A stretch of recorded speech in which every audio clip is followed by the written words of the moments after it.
Boa! Então estamos de volta e meu celular fazendo barulho. Vamos falar agora do conteúdo efetivamente aí do Niagara System, o que nós vamos colocar dentro dele. Então, a primeira coisa que nós vamos trabalhar dentro desse Niagara System, vou até pausar isso aqui, porque isso aqui fica me incomodando, fica pulando, é alterar esse nome. Vamos colocar um nome que seja ah, coerente, então vai ser a nossa base. Por que isso aqui não está mais. Ah, era só o zoom. Beleza. Nossa base, a primeira coisa que nós vamos fazer é alterar esse sistema, esse emissor, melhor dizendo, de uma simulação calculada na CPU para uma simulação calculada na GPU. Isso vai desafogar o seu PC que está trabalhando para montar isso e também vai desafogar o de quem for jogar o jogo, que constar aí com o seu VFX. Vai desafogar, o que eu quero dizer é que vai jogar essa carga de processamento para a GPU, que normalmente é mais parruda do que o processador, e vai aliviar o processador. Toda vez que se altera para a GPU, ele coloca esse aviso aqui dizendo, cara, precisa trabalhar com limites fixos da área aí de cálculo. Então, vamos alterar aqui para limite fixo e já se foi o nosso warning. Legal? Feito isso, vamos começar a adicionar aqui, ó. Primeira coisa, vamos dar um spawn rate para que a gente tenha partículas sendo spawnadas aqui. Se eu colocar 5, olha lá, a gente já vê a nossa bolinha aparecendo aqui. E isso está dizendo o quê? Que ele vai spawnar 5 partículas dessa. E com que frequência? Aqui em Emitter State, a gente está vendo que ele está em System. System, vocês viram no último vídeo, ele está pegando daqui. Se eu entrar aqui, ele vai mostrar para mim qual que é o meu comportamento de loop. Então lá, ele está infinito, com uma duração de 5 segundos. Então a cada 5 segundos, ele gera mais 5 bolinhas. É isso que ele está dizendo. Para ficar mais fácil da gente trabalhar, eu vou alterar isso aqui de... Opa, tá aqui. Alterar isso aqui de System para Self.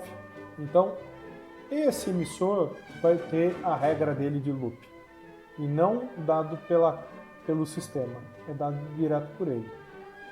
E nessa regra de loop dele, nós vamos colocar aqui infinito com 0. Ou seja, ele vai lançar continuamente as partículas, ele vai emitir continuamente essas partículas. Feito isso, por enquanto, nossa partícula, se a gente der o play aqui, ela vai continuar parada no mesmo lugar, você só vê que ela está aparecendo e a gente tem a contagem aqui de partículas crescendo até 25 e daí ela para. Por que cresce até 25 e para? Porque a hora que eu venho aqui em Particle Spawn, ele vai falar que a vida da minha partícula também é de 5. Ou seja, ele está emitindo constantemente, só que a hora que deu os primeiros 5 minutos, a primeira partícula morreu. Então, os primeiros 5 segundos, a primeira partícula morreu. Então, ele está travando em 25. Se eu diminuir esse tempo aqui, ó, vamos colocar que o nosso tempo de vida da partícula caiu para 2, porque agora ela vai superar. Ah não, agora ela está morrendo antes, é verdade, ela tinha que ficar mais tempo viva. Vamos subir para 20, você vai ver que agora ela vai superar os 25 que ela tinha antes, que era teto. Agora ela está durando mais, ela vai travar em algum momento mais para cima. No caso ela não está chegando nem a travar, porque ele está encerrando a duração da timeline ali, e ele está começando de novo, antes dela ter parado antes das partículas terem morrido. Eu estou dizendo que ela vai durar 20 segundos, e essa timeline aqui é de 10 segundos. Se eu colocar aqui 8, aí ela vai voltar a travar, e ela vai ficar travada por 2 segundos. Olha só. Aí, ó, 40, travou, e ela começa a contar de novo. Beleza? Então, é para isso que serve tempo de vida de partícula, tempo que ela vai ficar viva. Eu vou, de tempo em tempo, eu vou colando na outra tela aqui. Eu estou com o meu emissor, que já foi criado, aberto, só para garantir que o efeito vai chegar no final do mesmo jeito. Eu vou colando dele aqui o que é que a gente... o que é que eu tinha feito. Então o spawn rate que eu estou usando aqui é de 10.000. Não deve ser problema para o seu PC, mas caso seja, começa a trabalhar com uma quantidade menor e aí você vai testando isso gradativamente, tá? Então nós estamos spawnando aqui 10.000 partículas e o tempo de vida dela está em 1 segundo. Então, initialize particle, tempo de vida, 1 segundo. Agora já está setado então aqui o nosso loop e o spawn rate. Dessa parte do emitter update, matamos, era isso para fazer. Agora nós vamos começar a falar do particle spawn. E a primeira coisa que nós vamos acertar em particle spawn, depois de acertar o tempo de vida dessa partícula, é a questão de cor. Então, vamos deixar essa partícula como direct set, e aí nós vamos setar a cor diretamente aqui. E a única coisa que eu quero me preocupar agora com essa cor é com o nível de transparência dela. Eu quero deixar essa partícula bem transparente. Deixa eu ver até qual que eu usei aqui, 0.02. Bem transparente, você está vendo ela aqui, porque tem várias, uma em cima da outra, mas ela está bem transparente aqui. Sobre o tamanho que esse sprite, então essa partícula aqui, ela está renderizando o que nela? Um sprite. Você que é novato, sprite é uma representação 2D, ou seja, uma imagem ali, uma textura colocada em 2D. No caso, essa textura foi montada num material, porque para renderizar aqui dentro tem que estar em material.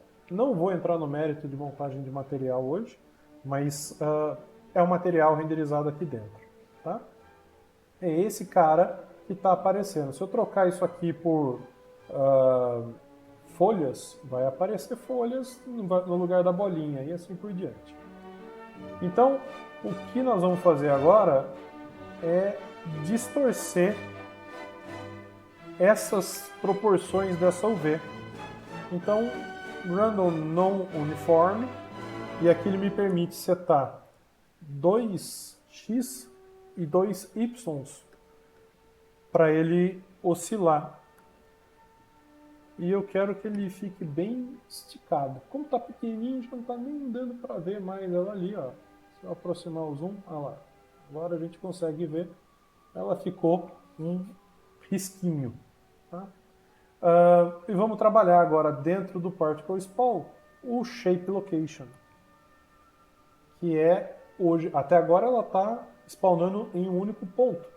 Vamos de Shape Location e a gente já começa a ter uma carinha aqui, ó. Não sei se dá para pegar na resolução do vídeo, mas elas estão todas aqui no formato de esfera. Eu vou mudar isso para Ring, e agora ficou até mais visível. E ao invés de Circle, vamos trabalhar com um hexágono. Tá lá a nossa partícula. Já vou ajustar uma coisa que é importante. Eu quero que essa partícula aqui no render, o alinhamento dela seja feito de acordo com a velocidade. Como isso aqui vai entrar em movimento, eu não quero que essas partículas fiquem todas em pezinho. Eu quero que elas rodem alinhadas à velocidade. Então, vou alterar o alinhamento delas aqui. Já. Quanto tempo nós temos já? 9 minutos. Dá para ir mais um pouquinho. Vamos lá.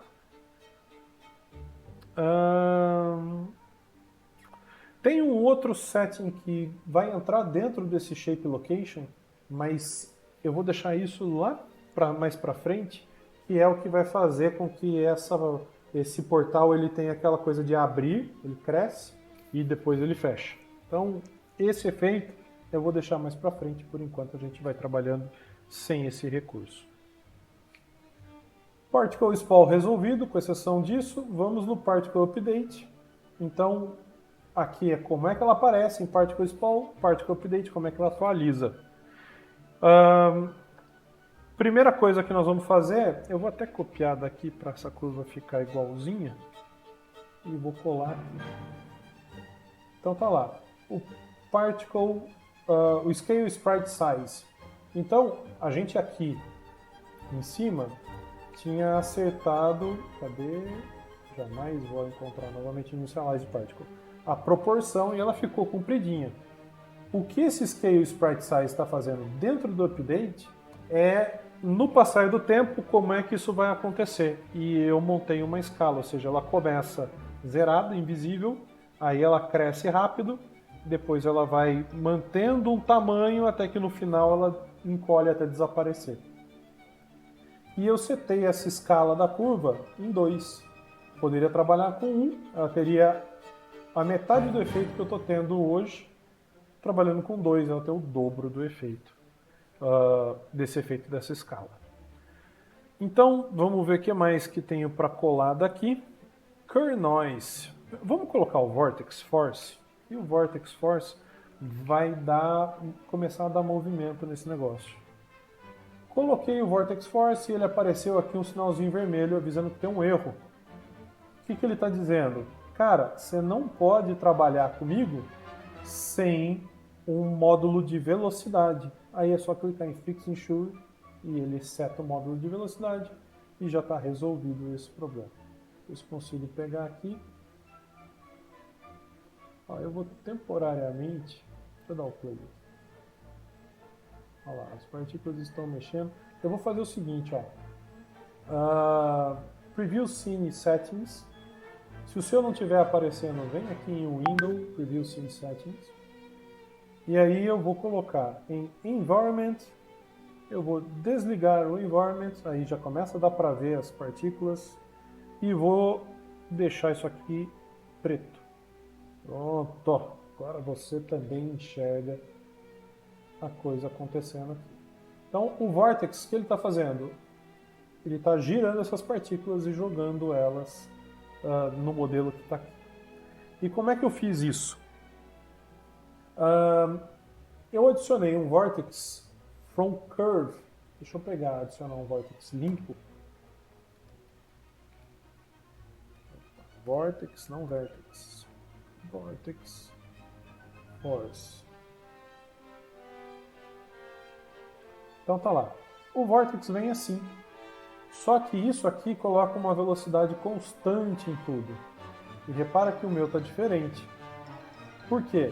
Porque eu cliquei aqui e pedi para ele fazer de uma curva. Então, ó, Float from Curve.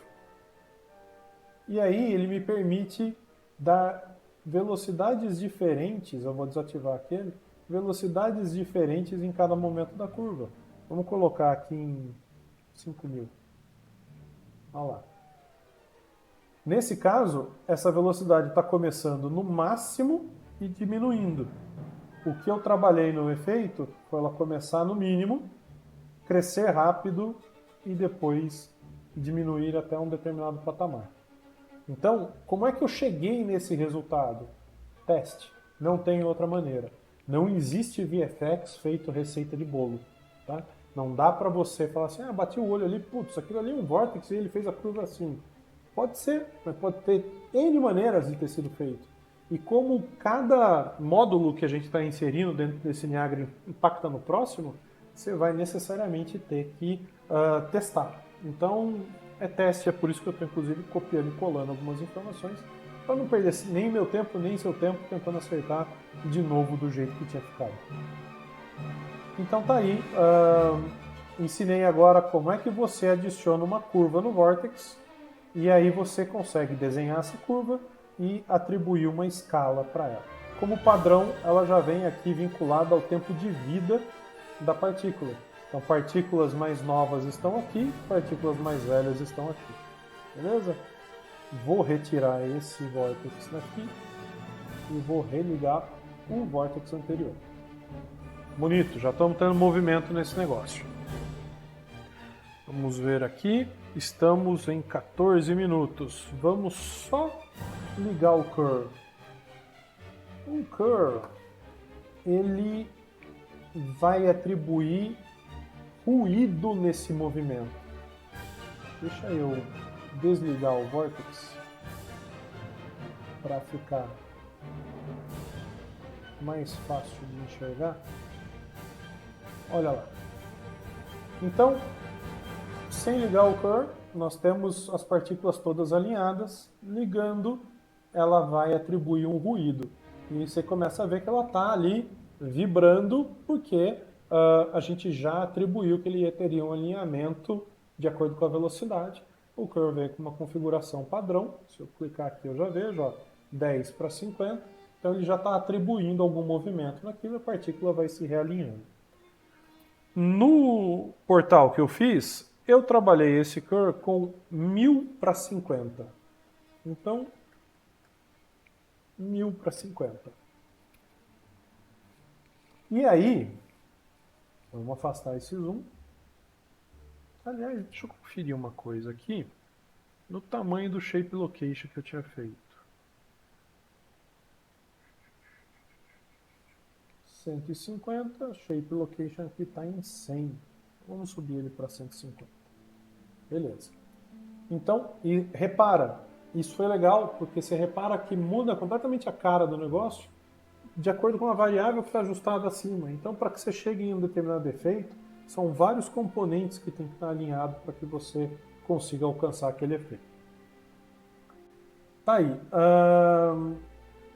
Temos o Curve funcionando. Deixa eu ver se eu tinha algum outro efeito. Eu acho que eu fiz o Pan Field aqui.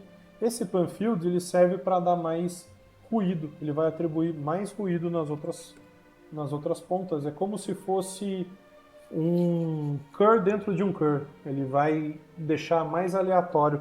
Ele vai fazer uma conta aqui baseado no tempo de vida da partícula e atribuir um valor aqui da sua conta nesse cálculo. Então a partícula vai passando o tempo de vida, ela vai tendo um fator randômico nela. Isso vai fazer com que o seu ruído do curve fique ainda mais ruidoso. Vamos religar o Vortex e ver como é que está ficando. Aí, agora a gente tem um comportamento assim, ó. Vou desligar o Curve e você vê que ele é bem quadradinho.